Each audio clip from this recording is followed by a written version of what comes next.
Toyobola Omoya. I'm a medical doctor by profession, and I found my niche in the public health space, but currently I'm leveraging on digital tools to make my work move on a higher scale. And I'll be your moderator for today.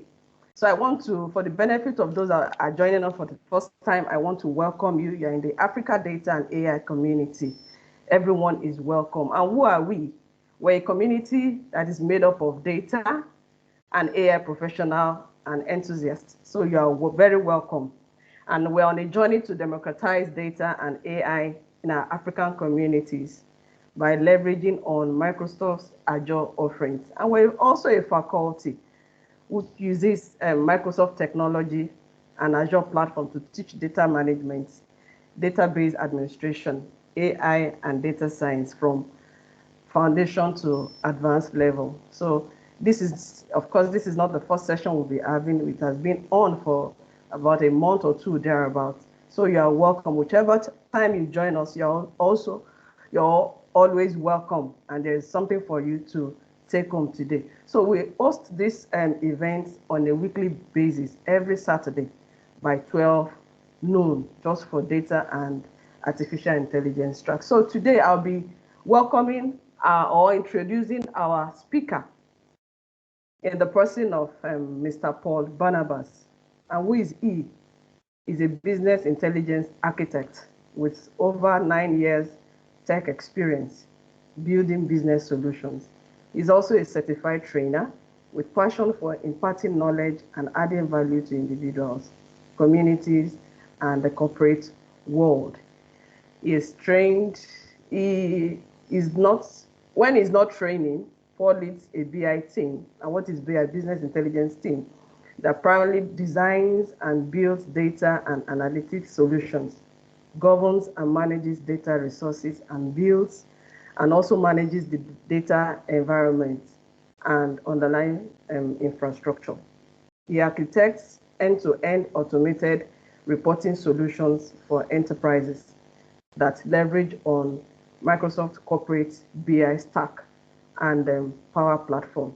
He's also a co-organizer of the African Data and AI group. So at this point, before we go on, I would want to just remind us of some homekeeping policies. Please keep yourself muted. If you have any question, you can drop it in the chat, or you could wait when it's time to ask questions. So I welcome Mr. Paul Barnabas. Please, over to you, Mr. Paul. You are welcome. Thank you. Thank you so very much. I appreciate the warm welcome. My name has been rightly said. I've been introduced. So let me go ahead and share my screen with you. Just a moment. Okay. Please, can you confirm if you can see my screen? Yes, I can. Okay. Thank you very much. So good afternoon, good morning, good evening, wherever it is you are joining us. You are welcome to our session again. We are currently going through the Azure Data Fundamentals series. It has been going on for a couple of weeks, and we've been reviewing sessions around relational workloads, introduction to the whole concept of database or servers in Azure. And today's session will be focused on relational data services in Azure, right? So our objectives are those, right? So we would also be considering Azure Data Services. So what's Azure Data Services? What are the components? How are we going to essentially leverage on these solutions? We would also try to understand the differences between infrastructure as a service, that is IaaS, and platform as a service, that's PaaS. So these are text synonyms or tech words used to identify these two different technologies. We'll also talk about SQL Server on an Azure virtual machine. We'll also consider Azure SQL Database. So DB stands for database. And then we'll be looking at the PostgreSQL, MySQL, and MariaDB.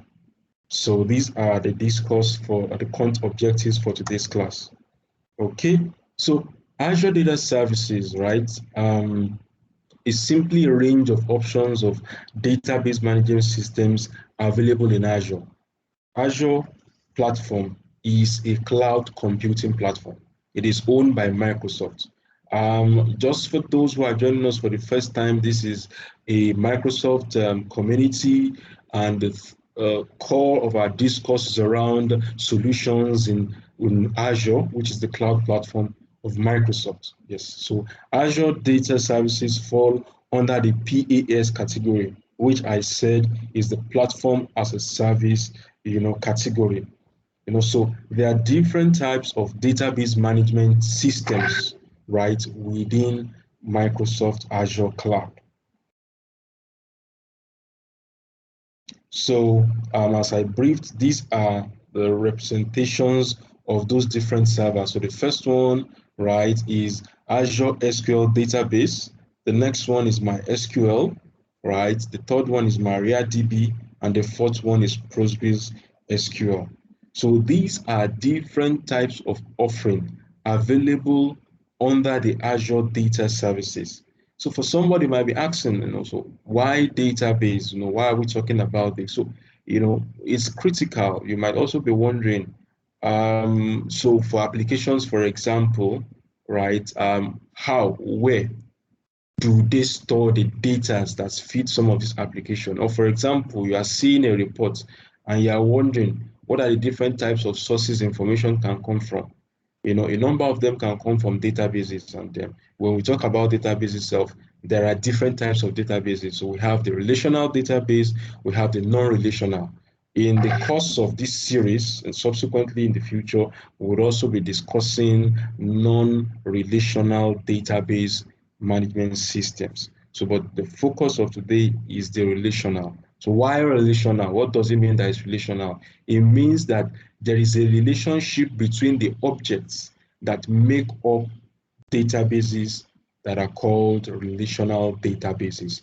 So it means you find an object, for example, you find two tables, you can go ahead and define a relationship by way of an index, by way of if you are making use of, if you are trying to build what's that called now, a warehouse, right? You can create your dimensions, you can create your fact tables, you can structure them and ensure that they are properly modeled. And the process of modeling is just simply ensuring that from one dimension, you can filter information through to your facts table. Okay, so let me move on. So we are going to look into the differences between IaaS and PaaS. As I said earlier on, IaaS means infrastructure as a service, and PaaS means platform as a service. So infrastructure as a service simply means it's an offering, it's a service offered to you that will give you total control of your infrastructure. So for example, you can go ahead and obtain a virtual machine in Azure, right? What that would mean is that you would be responsible for creating that virtual machine, for maintaining that virtual machine, for ensuring it's turned on, it's turned off. Now looking at that in the concept of relational database basis, right? You can also have an SQL server, right, in a virtual machine in Azure. So you can go ahead and deploy an SQL server. What that simply means is that just the way we have physical environments, for example, when we talk about deployment of SQL Server on premises, it simply means that in an office, for example, the IT sets up a server room or an area for their servers. They go ahead and physically buy a server. In that server, there will be processors. So they will need to purchase processors. They will need to purchase hard disk for storage. The server itself comes with a compute power, so it can be a Xeon, blah blah blah, a Xeon, blah blah blah. It can be an Intel, it can be an AMD, processor. All these three things that I've listed are components of that server itself. Then you now need to install an SQL server, right? Then create your databases inside that. And then you now need to hire, right, an SQL or a DBA, a database administrator, or in some cases, an ETL developer who tends to write scripts, to build queries and all that. But your DBA primarily will have to be responsible for maintenance of your server, for the indexing, for backups, for ensuring your services are online, for troubleshooting. All these are activities that will require a resource who is very well skilled. So now, with all of these things that I've listed out, let's now break down the costs. So you would have to, for example, pay for the infrastructure itself, the servers you've bought. You pay for the SQL server license. You would probably need to upgrade your RAMs. You will need to buy your hard disk, as I said earlier on. You will need to pay for the salary of your DBA or your ETL developer. Now, you also need to pay the salary for your infrastructure guy who maintains the server. You need to pay for electricity. You need to pay for bandwidth, internet bandwidth. So you can see the costs it takes to maintain that on-premises infrastructure. And that's why you can see in this picture that deploying an SQL Server on-premises has the highest level of administrative effort, and also the day-to-day capital expenses is very high, right?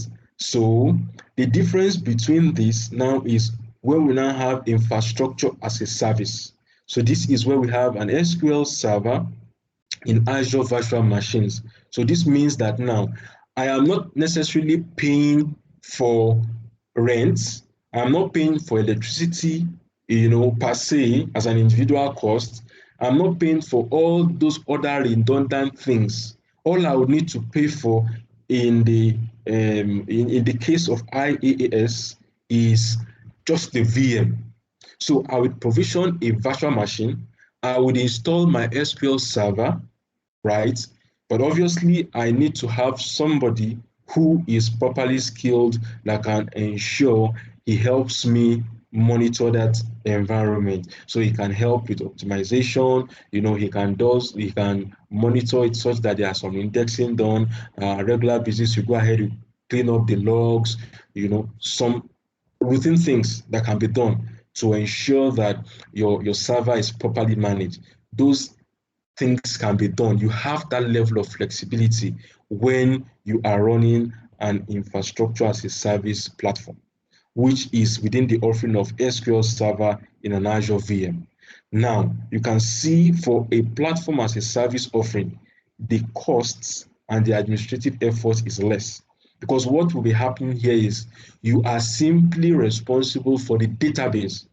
So databases actually sit in a server instance, right? Here, you are monitoring the whole server, including the database. But for here, your worry is just simply around the database.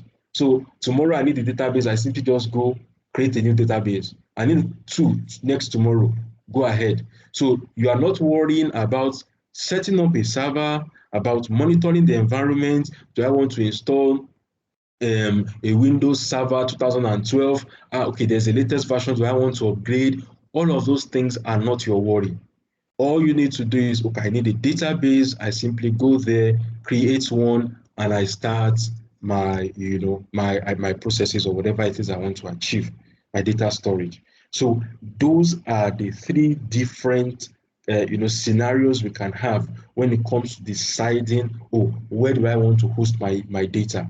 Do I want to do it on premises? Do I want infrastructure as a service? Do I want platform as a service? So based on the needs of the business or the requirements of your project, you can best decide which one fits you. Okay. So To specify now, more specifically, going into the different offerings, as I said, exist between the Azure Data Service, right? We have the first one called SQL Server on Azure.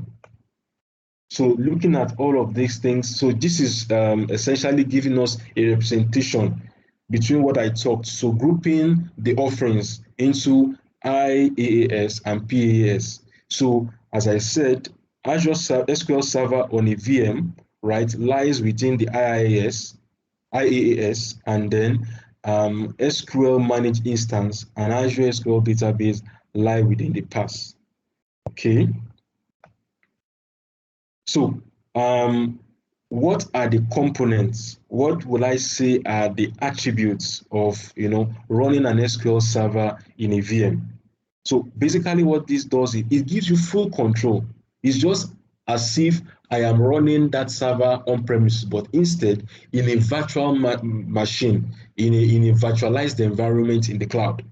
So I don't need to worry about there's power failure, right? There's no signal because the SLA for Microsoft is probably giving me about 99.9%, saying that I would always have consistent electricity and consistent bandwidth, no downtime, right? So I have that flexibility here when I'm deploying an SQL server in a VM. And then I can be assured that if I'm trying to move my on-premises workload to that environment, I am guaranteed that I will not have any compatibility issue. Because what would happen is I would simply just install the SQL server that I have on premises in my VM, and then I can easily do my migration. So in case you missed the session where we talked about SQL database migration, we did different types of demo. You can go check our YouTube channel. It will be recorded there. You will see it. So we did about 2 or 3 different types of scenarios of migrating databases from on-premises to Azure. Okay. Another thing you tend to benefit here is that so you have the control of doing operating system. That's maybe your Windows Server patches or upgrade, right? If you want to scale up your SQL server, you can do that. You have that flexibility. So such that Windows Server, SQL Server 2022 is coming out very soon. You can go ahead and say, okay, fine, I want to move to the latest version. You go ahead and you download that. You have that flexibility.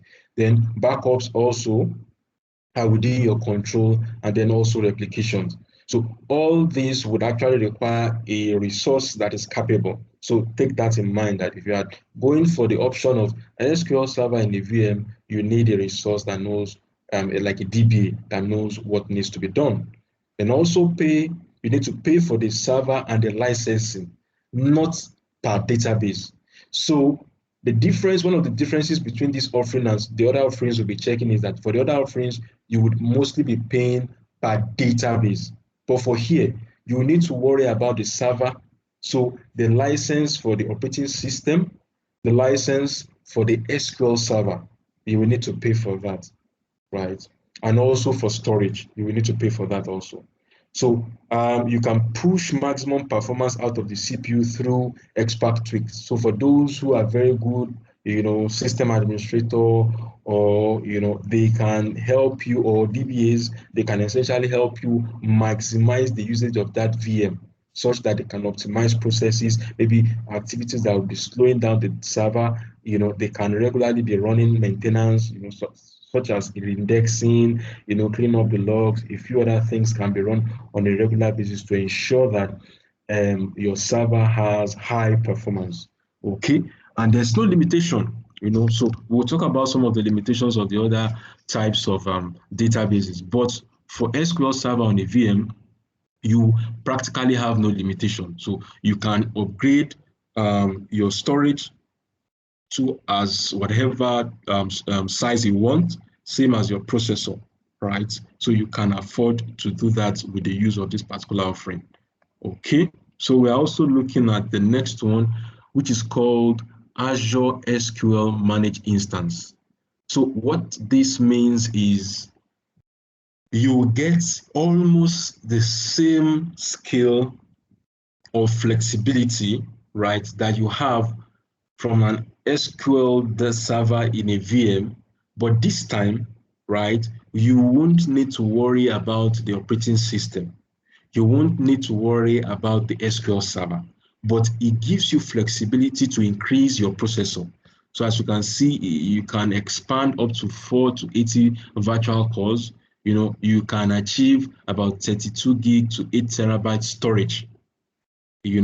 And you can see saying it has almost 100% compatibility with on-premises SQL Server. So what this means is that if you have an SQL Server on-premises, you can easily migrate and comfortably migrate that infrastructure or that workload from on-premises to an Azure SQL managed instance, and it can accommodate as much, in terms of processor, in terms of storage, right? And then you can also monitor automatic, so it does automatic backups, software patching, database monitoring, and other administrative tasks. So you can do all of this.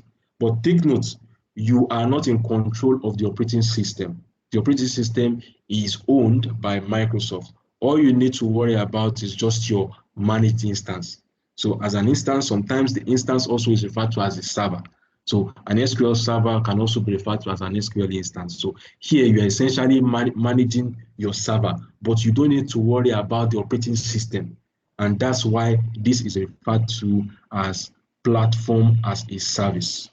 Platform as a service. Okay, so you can have a single instance, right, of a single instance of an Azure SQL, and then you can also have an instance pool. So what this simply means is that you can essentially create a pool of resources. So create a pool with this number of virtual core, with this size of storage, and then create instances of those pools. So you can create a pool and then you create an instance for maybe web server, and this one, database server. So all the web server databases will be in one instance. All the reporting databases will be, or BI databases will be in one instance. So you can also achieve that level of flexibility, when you are using the Azure SQL Managed Instance offering. Okay, so the next one is called Azure SQL Database. This is one of the most simplified way of easily getting, a database. So it's very cheap. You can start from $5 per month. It also has 100% compatibility. So when it comes to patching, software maintenance, backups, all of those things are fully managed by Microsoft.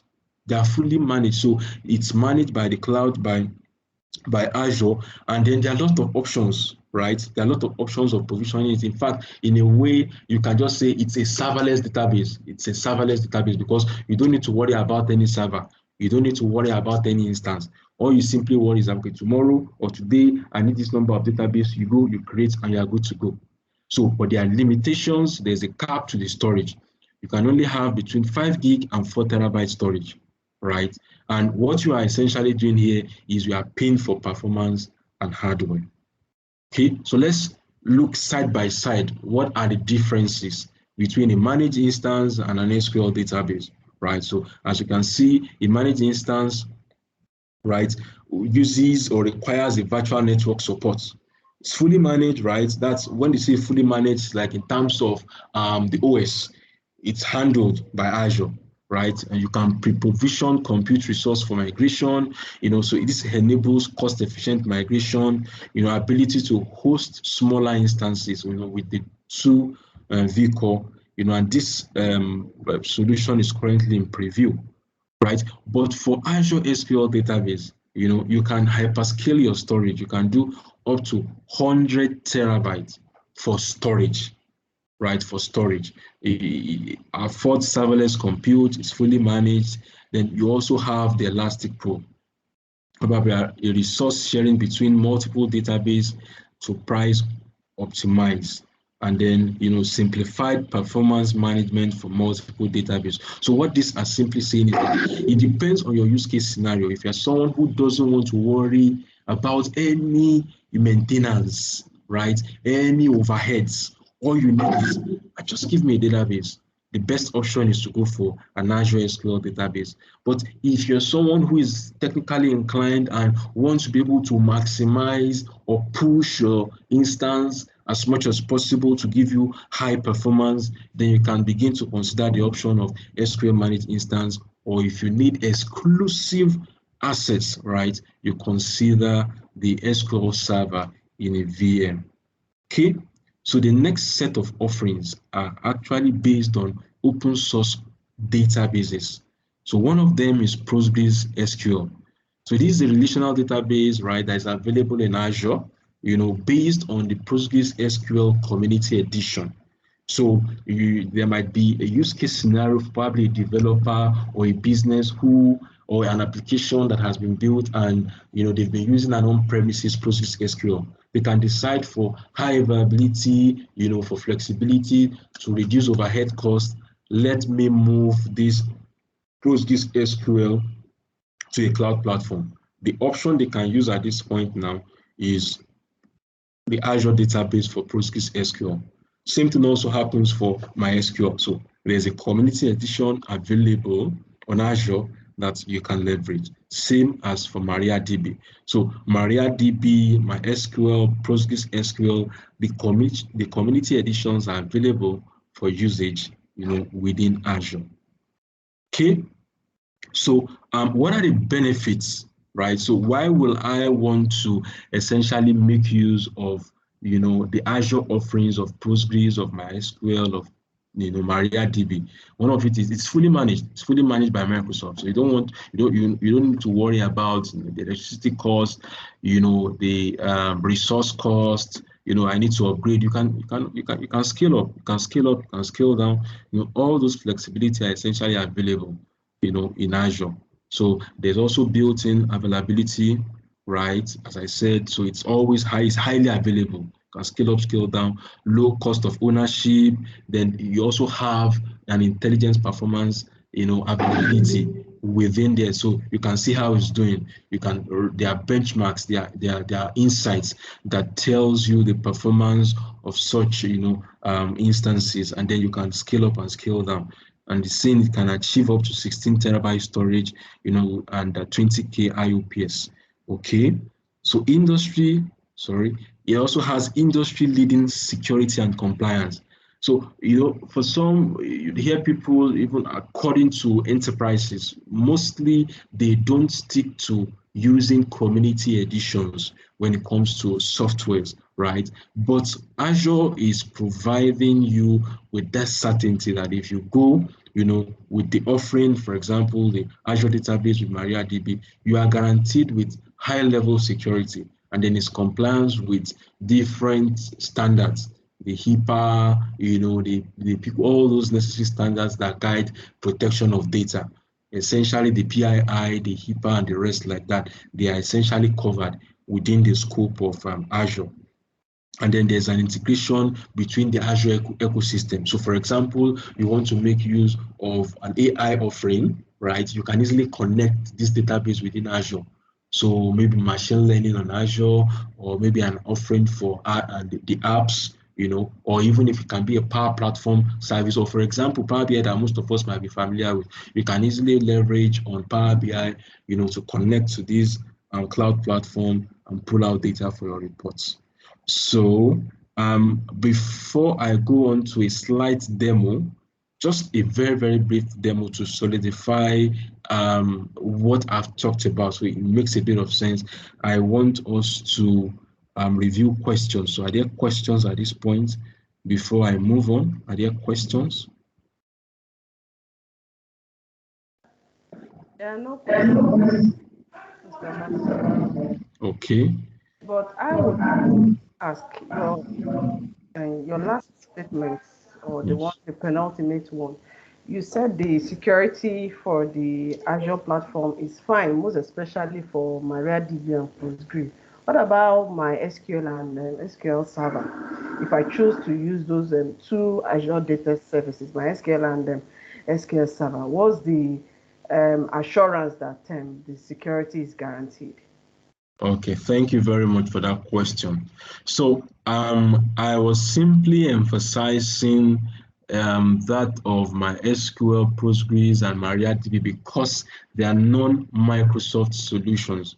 But by default, right, because as I said, SQL Server in a VM or Azure SQL Managed Instance or Azure SQL Databases are owned by Microsoft.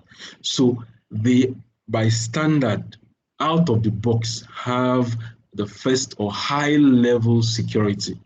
So there are a number of security features already embedded in those infrastructure, right, or in those services. So yes, the same level, probably even more, that exists between Postgres SQL, DB, MySQL are also existing in core Azure offerings.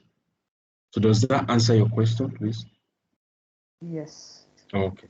I think somebody raised up his hand, not quite long. Okay, probably the yeah. Okay, go ahead, Yes, please. it's Emmanuel. Good afternoon, everyone. Good afternoon. I think in a way you might have answered the question, but I'll still go ahead and answer it just in case you have extra things to add to it. Because initially, sorry, apologies in advance if it sounds very stupid. I mean the question. So I know Postgres and MySQL, they're not Microsoft owned. So when I started seeing Azure Postgres and Azure MySQL, I got a bit confused. So I don't know if you could throw more light on that. Okay, thank you very much. So just for your understanding, there are no stupid questions. Once you are not clear on something, we all have the right to ask questions, right? So yes, they are non-Microsoft products, but Microsoft has been doing something in the last couple of years. I think they've been heavy on community tools in the last 5 years or so, right? And that's what led them into adopting or buying over GitHub. And then you see them, they are heavy. In fact, you will see them saying Microsoft loves, or open source. So yes, they are trying to make Microsoft Azure as accommodating as possible. And apart from the core Microsoft SQL Server offerings, right, they also accommodate all of these other community versions because they know that there are some of their customers who would actually need them. And then because Azure itself, has some levels of compliance and some level of security, they're trying to ensure that in terms of some regulations, they're applying those standards, right? They can make it, or you can tend to benefit more when you have those open source infrastructure or open source resource available on Azure, because now it's not just open source in its own bare form. It's open source, right? Now leveraging on the security features in Azure, and some other benefits. They also help you with high availability, scale up, scale down. You are reducing the cost of ownership. You don't need to worry about all those overhead costs. All you are worried about is, I need a database, my SQL database. I simply go there, I create my resource, and I create the database, and I'm good to go. So I don't know if that answers your question. It does. Thank you. Okay. Thank you very much. Okay, so I'm just going to spend a few minutes just to show you, how you can search out those different offerings. Today's class actually is not to look at the demo, but just to have a feel of what these things are on Azure, right? So after I do this slide demo, I would go into a session where we'll review a few questions because the essence of this course of today's session is reviewing the Azure Data Fundamentals. So it's to prepare us for exams. So I want us to be able to interactively answer questions based on the things we've learned so far in the last 40 minutes or so. Okay. So you can easily come. I've logged into Azure, so you can always access the website by going to portal.azure.com. So I've dropped that in the chat. So for those who might just be hearing about that for the first time, you might need to set up an Outlook account, right? And then go ahead and sign up for a free offering. With that, they would give you, I think, 12 months, whereby you can play around with a few of these resources. Okay, so I can easily start with an Azure SQL. So, immediately I spelled out Azure SQL, I can see a drop-down list of some of the different offerings. Some of them might be familiar based on the things we've talked about. So you can see the Azure SQL. This is the Azure database for MySQL. So let me just choose the Azure SQL, right? So immediately I choose that, it just shows me a page where I can see the list of the resources that I've either created or I would want to, so these ones are the ones that I've created before. So if you want to create a new one, you simply come here and click on this create button. So I'm not going to spend time trying to create, but essentially when you go ahead and you intend to create a new Azure SQL database, it might require you to create a server first. So as you can see on this instance, I have an SQL server created, and within this SQL server instance, I then have my AdventureWorks Lite database, right? And then if I want to go ahead and simply, so I click on my SQL database, right? If I want to go ahead and query my database, I can click on the query editor and then I go ahead with my query. So essentially that's how Azure SQL database, holistically, that's how it works, right? So beyond that also, we have the SQL manage. Yes, so as you can see, the SQL manage instance. So I've explained that also. So if you want to create a new one, you simply come, once it launches, you click on create SQL manage instance. And from here, you can follow the steps. They are very, very simplified. You follow the steps, then once you are through, you create, and then you can start using the resource. Okay. So same thing also goes for Postgres. So let me try and search for.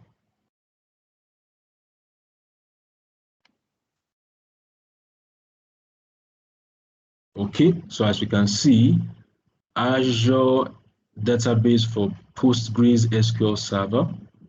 So you click on that also. So you can also click on create an Azure database for Postgres SQL Server. And then once you do that, it guides you to the processes, you go ahead, you create. You can also click on this learn more. If you need more information, if you need more guidance, or you can visit also the Microsoft Learn platform, right? So there's some step-by-step guide available on that platform that can push you through, how to create some of these things. Okay, so without wasting any more time, right, I want to move on to the next part of the slide, which is talking about knowledge check. So I'm going to ask a few questions and I want it to be as interactive as possible, right? So the first question is, which deployment requires the fewest changes when migrating an existing SQL Server on-premises solution? So can somebody answer that? So which deployment requires the fewest changes when migrating an existing SQL Server on-premises solution?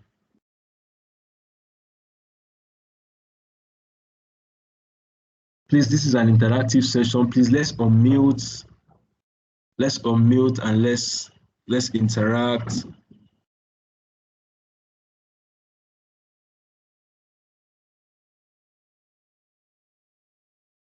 Hello, is anybody there? Yes, we are here. Okay. Yeah, I can hear you. Okay.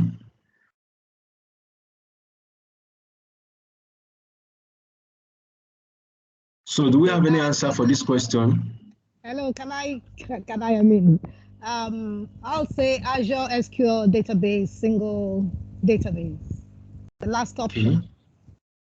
Okay. Any other inputs? Okay, I'll go for A, Azure SQL Database Managed Instance. Okay. Any other contribution? Okay. So the correct answer is actually B, SQL Server running on a virtual machine. So let me explain, let me put a context to that, right? So they are asking for the deployment that requires the fewest changes, that you don't have to worry about compatibility issues, about I need to the size of my data base is too large, right? A lot of things could go wrong during migration, but you don't essentially need to worry about all that. You can simply create an image of your current SQL server on premises and go and deploy it as an image within Azure, and instantaneously it begins to run. Your server is available, you can connect to your database, and everything is working fine. So that's the reason why B is the correct option, because it does not require as much changes as, okay, for an Azure SQL Database Management instance, you have to be sure, if you are migrating from one environment to Azure, you have to consider the compatibility issue. If you are used to the Azure Migration Assistant tool, it does an assessment first. So it first identifies compatibility issues. Is there an index that was wrongly created? Is there a compatibility issue between your on-premises? And all of those things are needed. But for you migrating into a VM, you don't need to worry about all that. All you need to just do is create your image out of that server, go to Azure, and then host it as a VM. Okay. So the second question, it says, which of the following statements is true about SQL Server running on a VM, on a virtual machine? So it says you must install and maintain the software for the database management system yourself, but backups are automated. Software installation and maintenance are automated, but you must do your own backups. That's B. And C says you are responsible for all software installation and maintenance and perform backups. So who can give me the answer to question 2? I'll go for B. Sorry? I'll go for B. Okay, any more answers? Yes, so I would also go for the same answer, because from understanding, virtual machine, we do not require any form of installation. We don't require any form of... We don't do any software installation, my understanding, for virtual machines. So I'll go for the same B as well. Okay. I will go for C. Okay. You are responsible for everything as it regards to SQL Server running on a virtual machine. The customer is responsible for everything. Okay. For me, why I chose B, because it's a virtual machine, it's running on a virtual machine. We don't need to install and we don't need to maintain. It's already automated. That's why I'll go for B. Yeah. Thank you for that feedback. Any other feedback? Any other answers?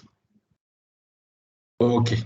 Thank you very much. So the correct answer is C, right? Because you are actually responsible for everything.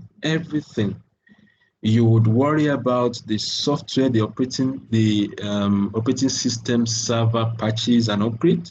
You'll be responsible for the SQL Server upgrade.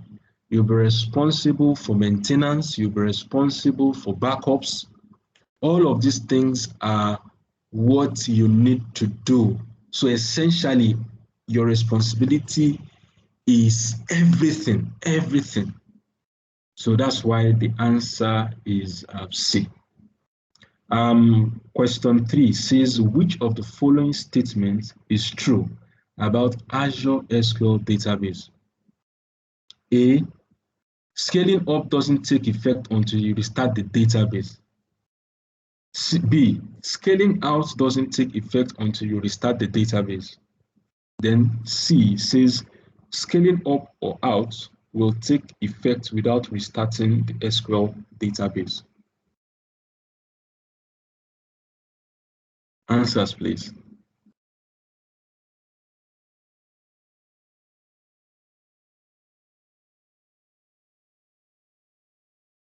Hello. Which of the following statements is true about an Azure SQL database? I'll go for B. Scaling out doesn't take effect until you restart the database.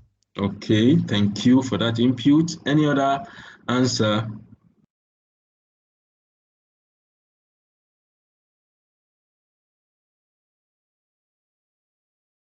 Any other answer?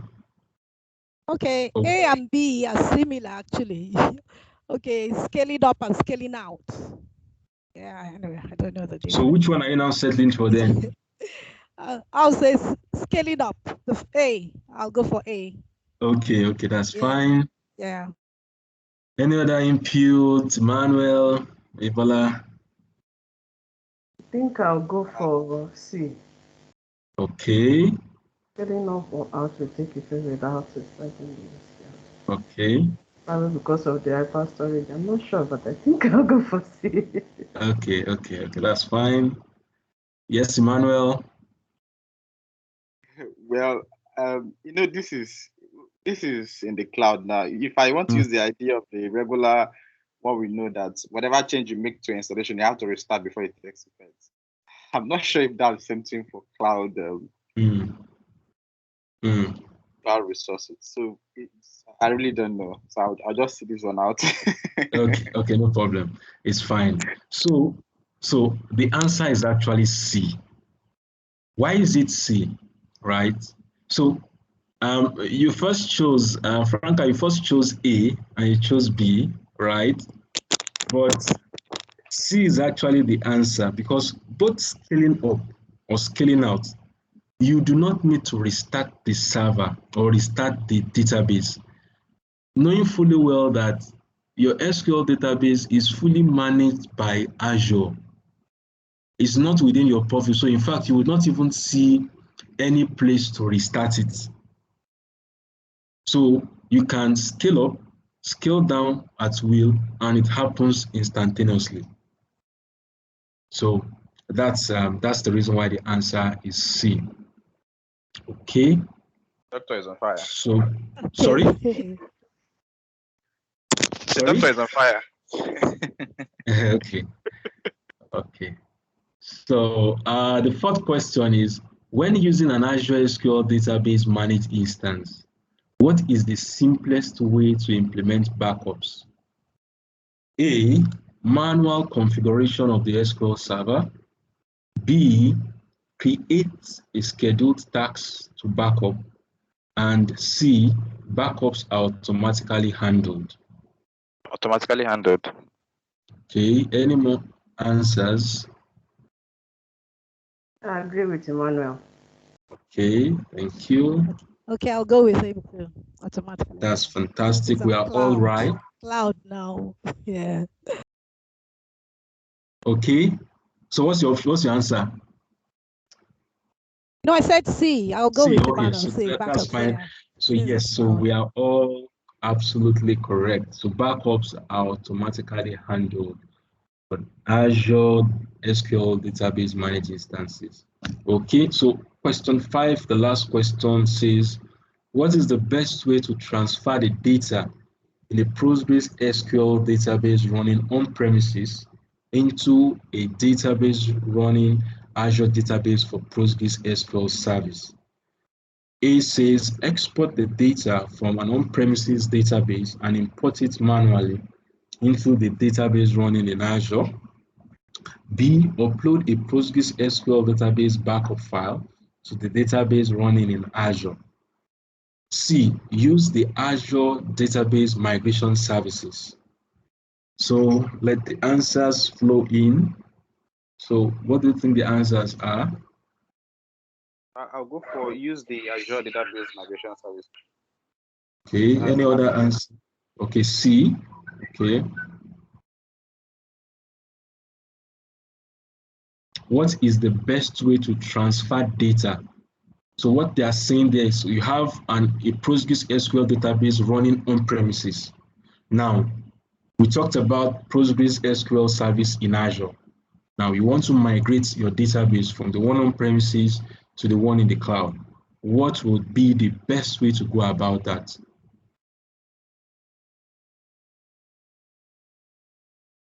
Any other answer?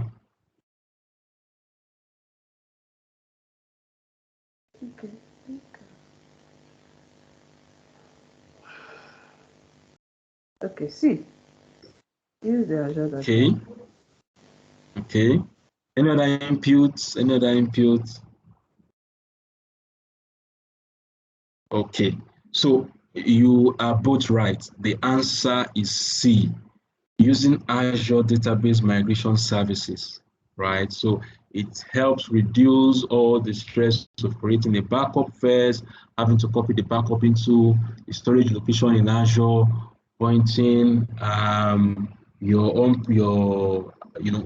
Azure, your Postgres SQL database in the cloud to that backups, trying to restore. You can avert all of those manual processes by simply using the Azure Database Migration Services. So this ends the question and answer portion of today's session. And this brings us to the end of today's class. So if there are questions, I'm happy to take your questions. Thank you very much for being very attentive. Over to you, Ebola. Okay, thank you very much, Mr. Paul Barnabas. Such a thoughtful and exciting session. I have learned something, no doubt about it. For me to be able to answer some questions, I know something has been deposited. Thank you so much. So this is the time for us to ask our questions. If you so wish to unmute and ask your question, this is the right time to do that. So I just give us like 2 minutes quickly so we can ask our questions. Okay, I have one. Okay. As a data analyst, I understand that there are several roles in data. Database or as a data analyst, how much of